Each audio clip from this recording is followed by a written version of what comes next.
ह्याची अडचण येते ह्याच्या किमतीविषयी. आणि मला नेमकं त्याचं सोल्युशन मिळालं का. जगात कुठल्याही शेळीचा एवढा वजनवाढीचा वेग नोंद नाही. जो बोकड मला विकायचा आहे त्याचा टेस्टस नुसता ठेवला ना व्हॉट्सअपला तरी जवळजवळ 2 दिवसामध्ये विक्री होतो.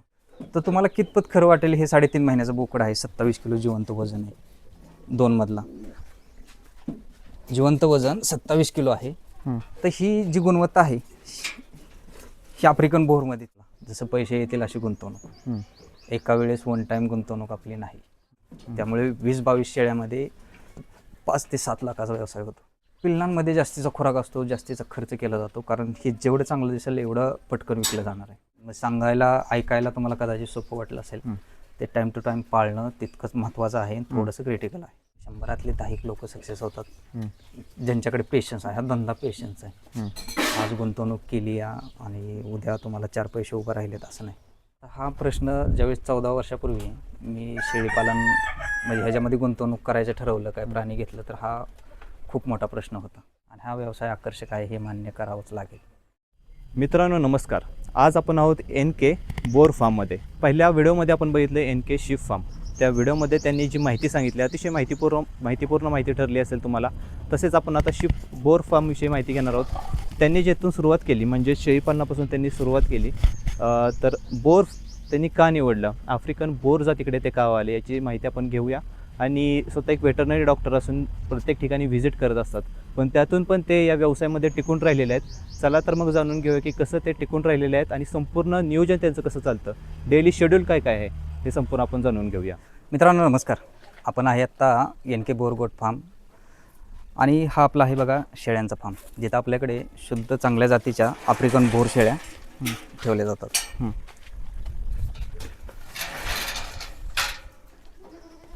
साधारणतः 22 शेळ्या आहेत आपल्याकडे.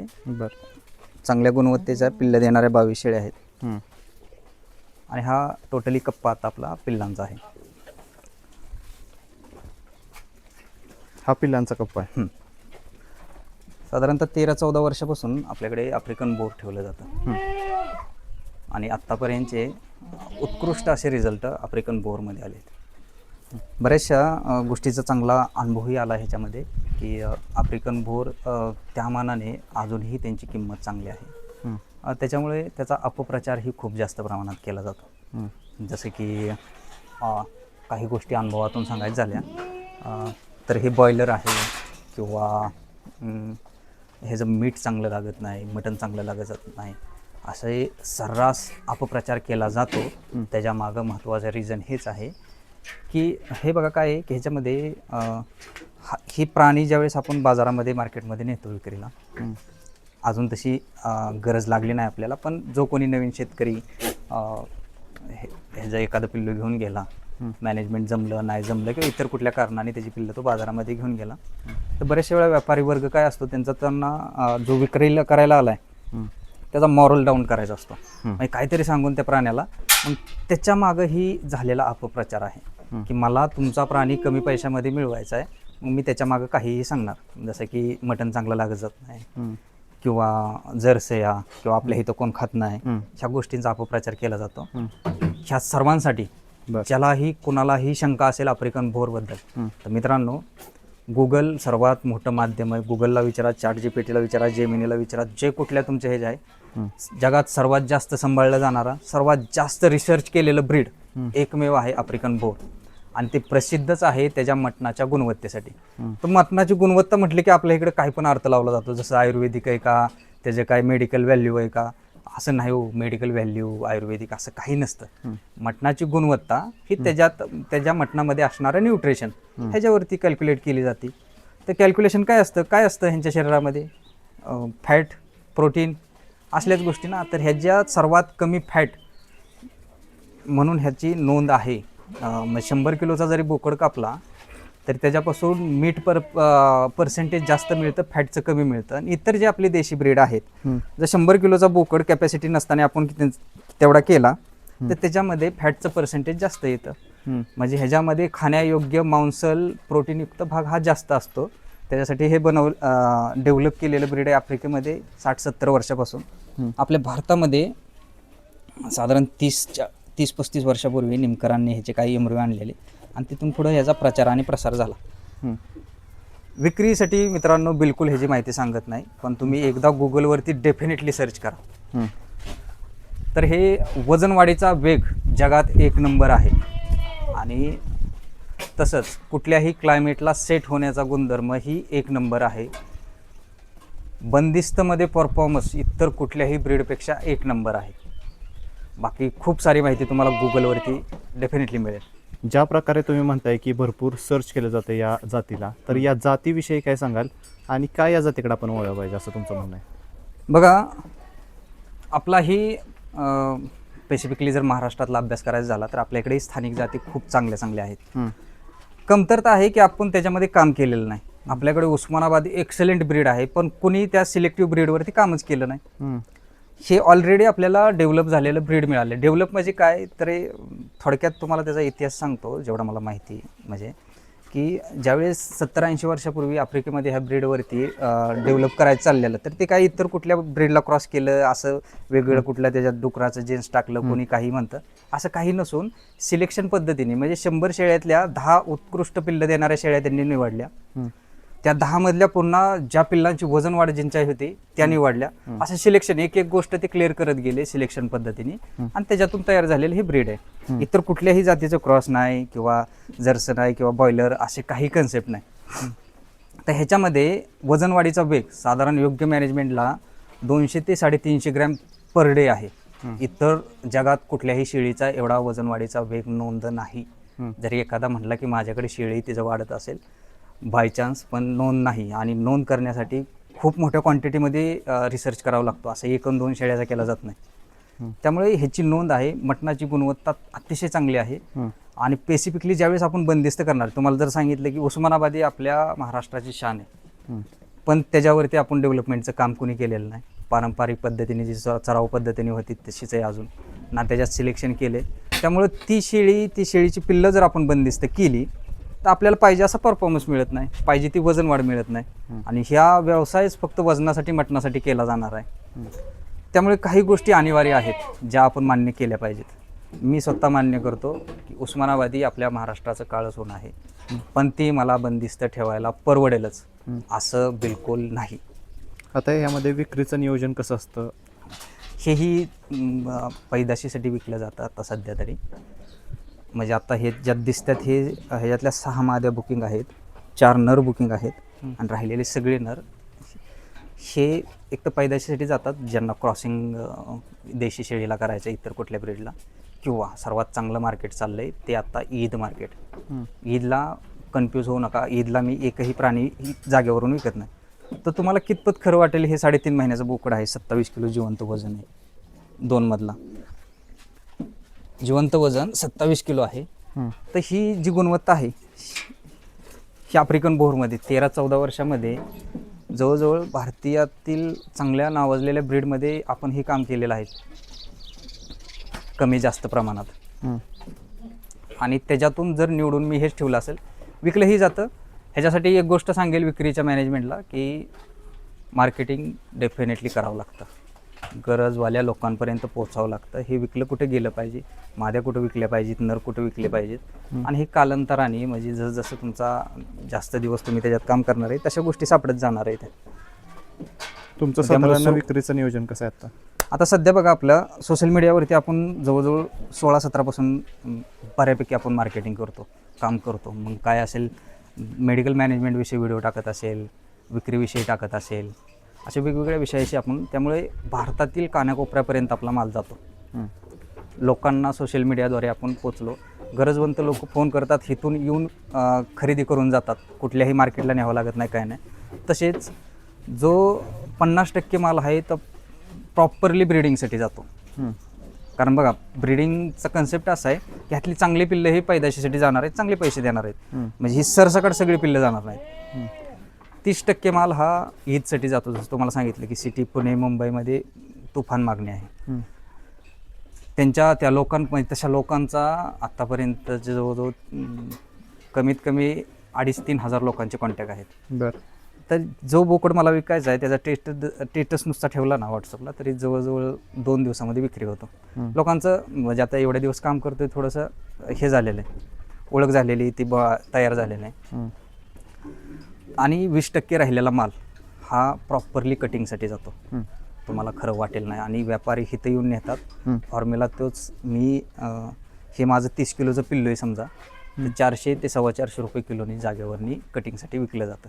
त्याच्या आसपास किंमत सांगितली जाते. आता व्यापारी घेणारा काही जिवंत वजन करून कधीच घेत नाही. तो येणार, कंबर बघणार, मांडी बघणार, अंदाज लावणार किती मटण, आपल्याला किती पैसे राहणार ते पण आपल्याला मिनिमम 400 रुपयांनी पैसे आले पाहिजेत असा आग्रह धरला जातो.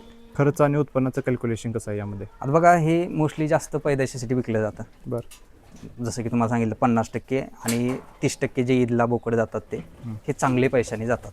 त्यामुळे 20-22 शेळ्यामध्ये 5 ते 7 लाखाचा व्यवसाय होतो. त्यामध्ये खर्च म्हणाय गेलं तर काय काय खर्च होतो आपला? आता ह्यांना बाकी चारा उत्पादन ही घरचं, जसं तुम्हाला सांगितलं की 15 लाखाचा शेळी मेंढीचा व्यवसाय असतो आपला.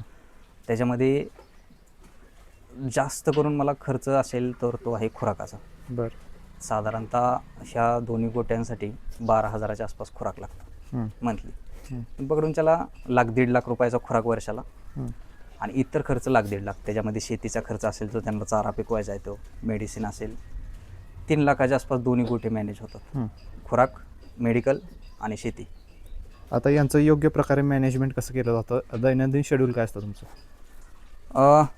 तर का सुरुवातीला त्यांना पिल्लांमध्ये डेफिनेटली हेच की तुम्ही बघत असाल शेळ्यात त्या मानाने थोड्याशा तब्येती खराब दिसत असतील, कारण हे वर्षानुवर्षे एकसारख्या मॅनेजमेंटवरती असतात. पिल्लांमध्ये जास्तीचा खुराक असतो, जास्तीचा खर्च केला जातो, कारण हे जेवढं चांगलं दिसेल एवढं पटकन विकलं जाणार आहे.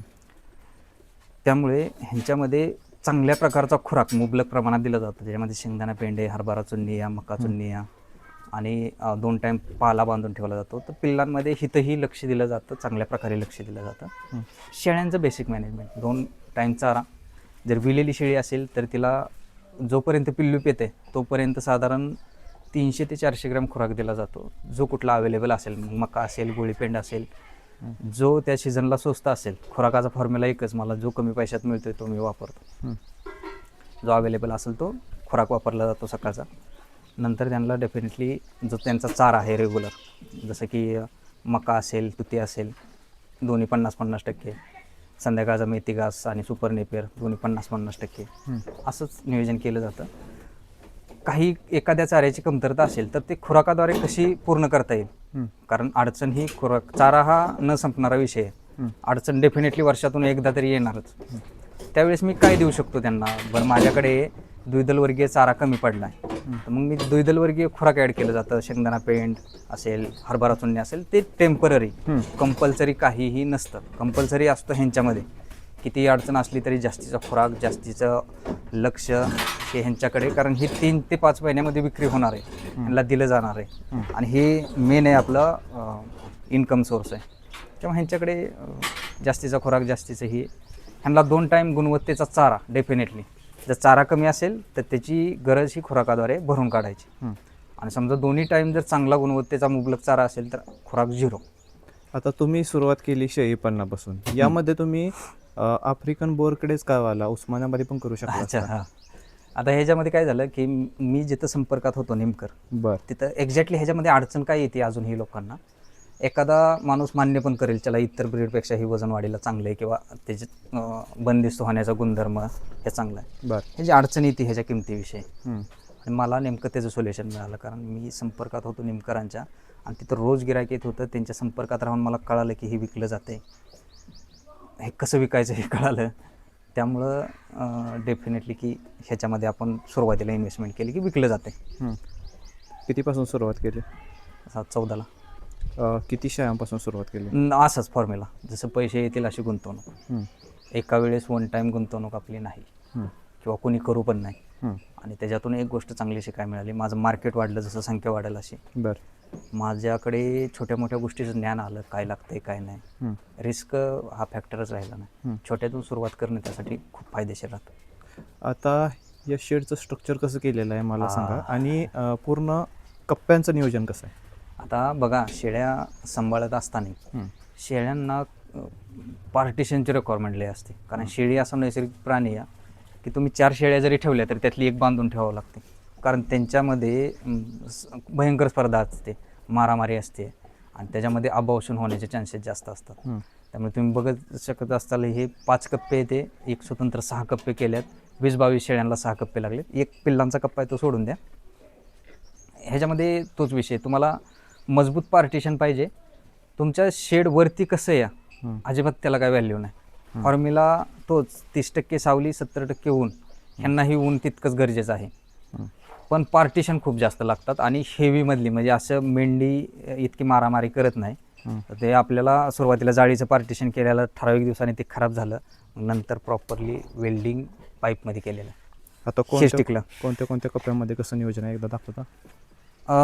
आता आपल्याकडे जे कप्प्याचं नियोजन आहे, आता मोस्टली ह्या कप्प्यामध्ये असणाऱ्या शेळ्या हे एका बॅचच्या, एका वेळेसच्या एकत्र राहणाऱ्या. मग ह्याच्यात वेगळं गाभांसाठीचं वेगळं असं कुठलंच नियोजन नाही किंवा ती होऊ पण शकत नाही. ह्या कप्प्यामध्ये लहानाची मोठी झालेली शेळी दुसरी शेळी ह्याच्यामध्ये ॲडजस्टच करून घेत नाहीत. त्यामुळे शेळ्या तर आपण अशाच आहेत, ज्या आहेत त्यातच, लहानपणापासून त्यातच. त्यातलीच एक समजा ही मारती जास्त, तर तिला बांधून ठेवायची, त्यासाठी स्वतंत्र चाऱ्याचं नियोजन. आणि हे सगळीकडे पाहायला मिळतं. ह्याच्यासाठी म्हणजे हे नुसतं म्हणायचं येतं की गाभांचा कप्पा वेगळा आणि ह्याचा वेगळा, असं होऊच शकत नाही शेळ्यांमध्ये. कारण भयंकर मारामारी. गाभण काढल्यात 10, तुम्ही शेळ्या साईडला काढल्या तर 10 मधल्या 2 ताणून इतरांना मारत असतात. आणि अबॉर्शनचे भयंकर म्हणजे एकदम निशाणा त्यांचा परफेक्ट असतो. पोटन पाटा बरकड्याशिवाय कुठंच मारत नाही शेळी. त्यामुळे ती रिस्कच घेत नाही. लहानाची मोठी ह्याच्यात झालेली ती त्याच्यातच. आणि त्या पलीकडच्या कप्प्यात तशाच आहे त्या टोटल सगळ्या तशाच आहेत, ज्या एकत्र लहानाच्या मोठ्या झालेल्या एका बॅचच्या थोडक्यात धरूया.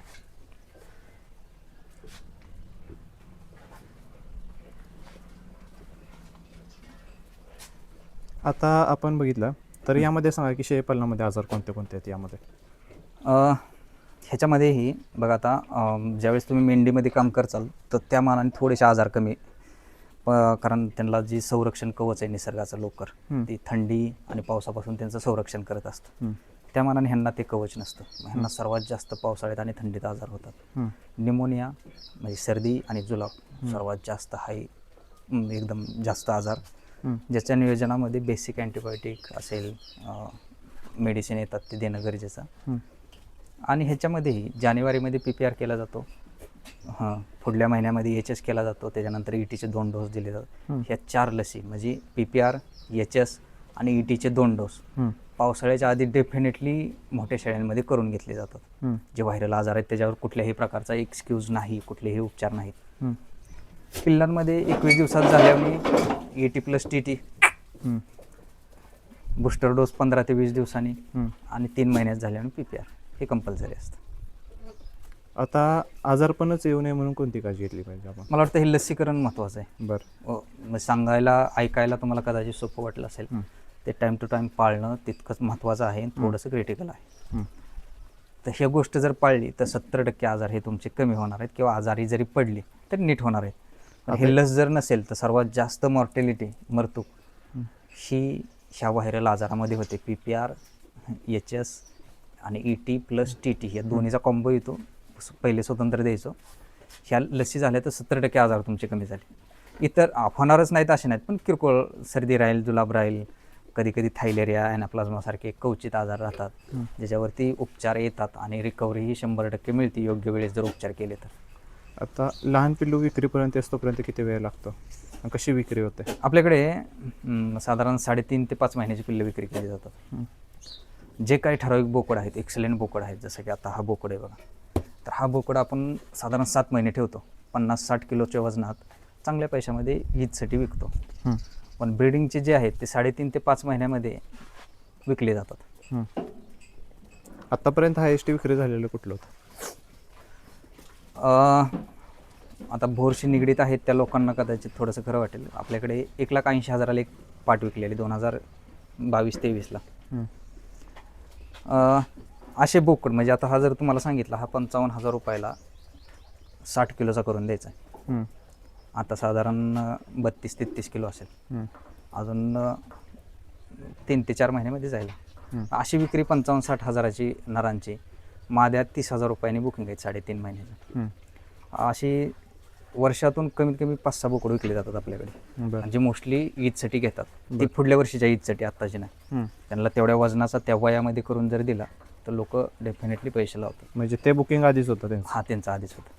ते पिल्लू सिलेक्ट करतात हां. की आपल्याला हे पिल्लू पाहिजे ह्या वजनाचं, आणि त्याची किंमत ठरवली जाते.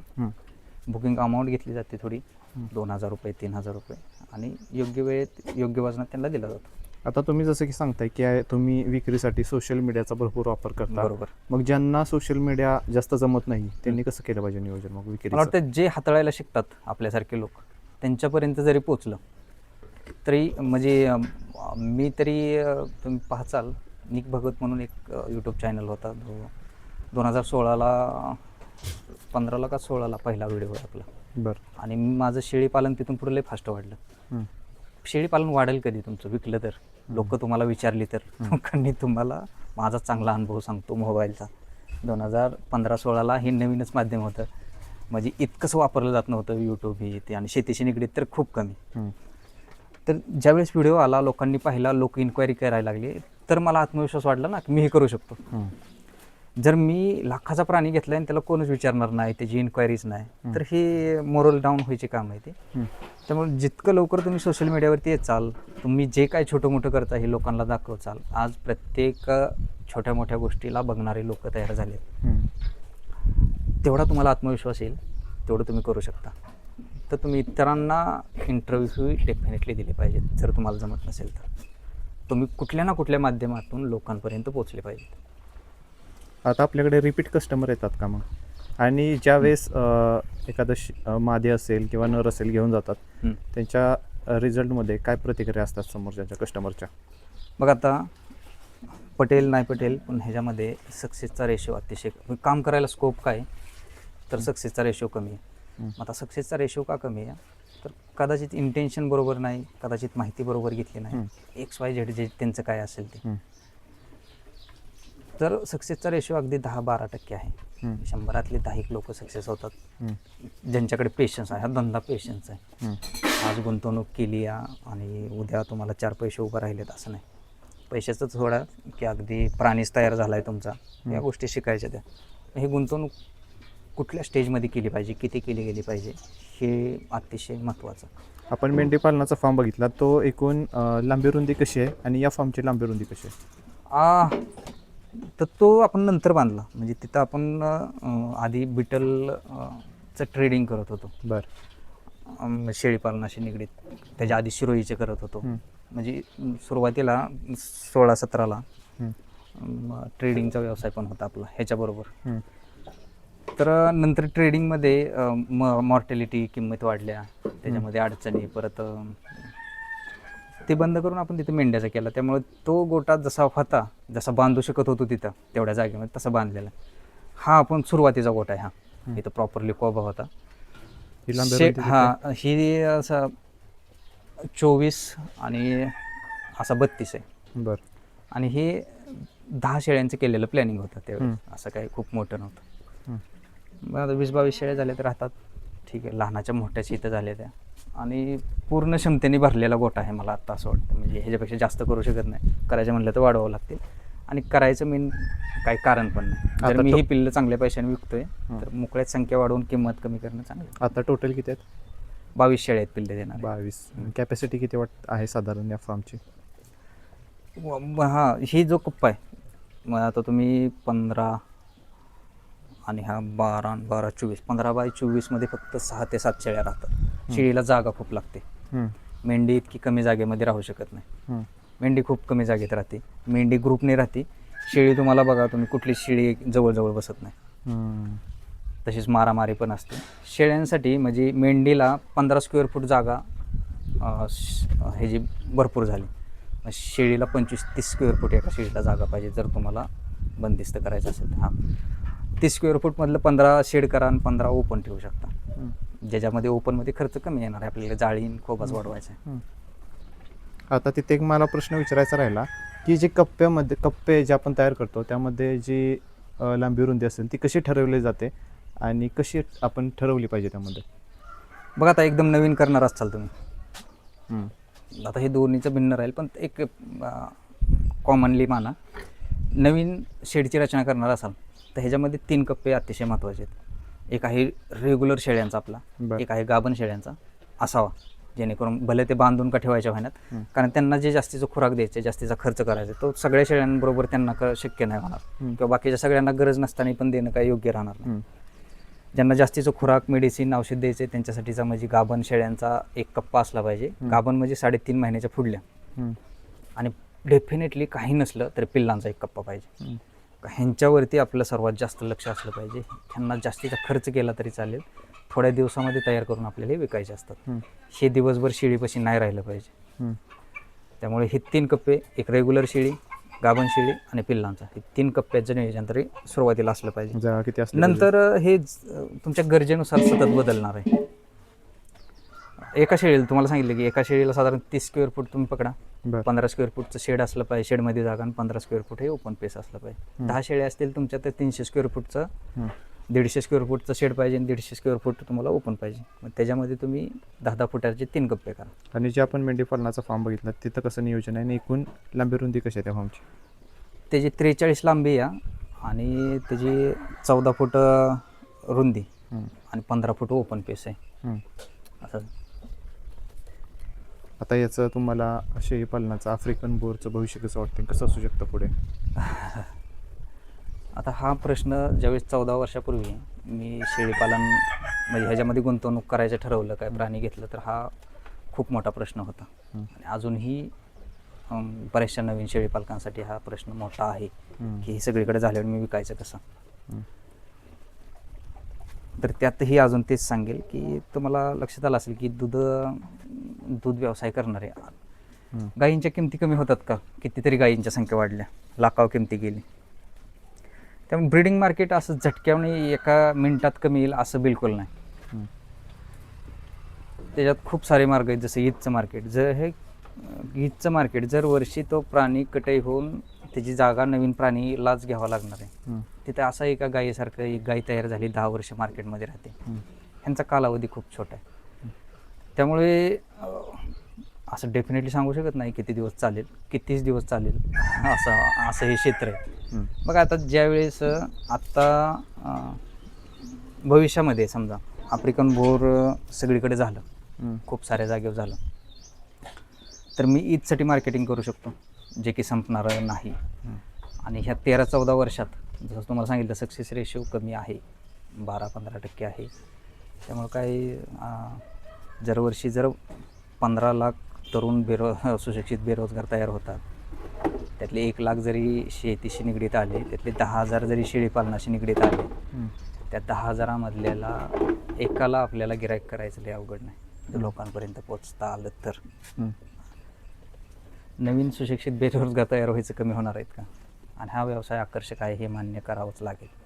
एकदाही 1 रुपयाही मटणाचे दर कमी आले नाहीत, वाढतच चालल्यात. नवीन लोक येतात, ट्राय करतात, जमलं तर चालू ठेवतात, नाही जमलं तरी त्यांचा तो इतर कुठल्या दुसऱ्या व्यवसायामध्ये शिफ्ट होतात, कोण नोकरीला शिफ्ट होतात. त्यामुळे नवीन येणाऱ्या लोकांची कमतरता नाही आपल्याकडे. आपल्या फार्ममध्ये ब्रीडर ठेवलं आहे? नाही, आता आपण बाहेर भरतोय, इम्पोर्टचा नर आहे त्यांच्याकडे भरतो.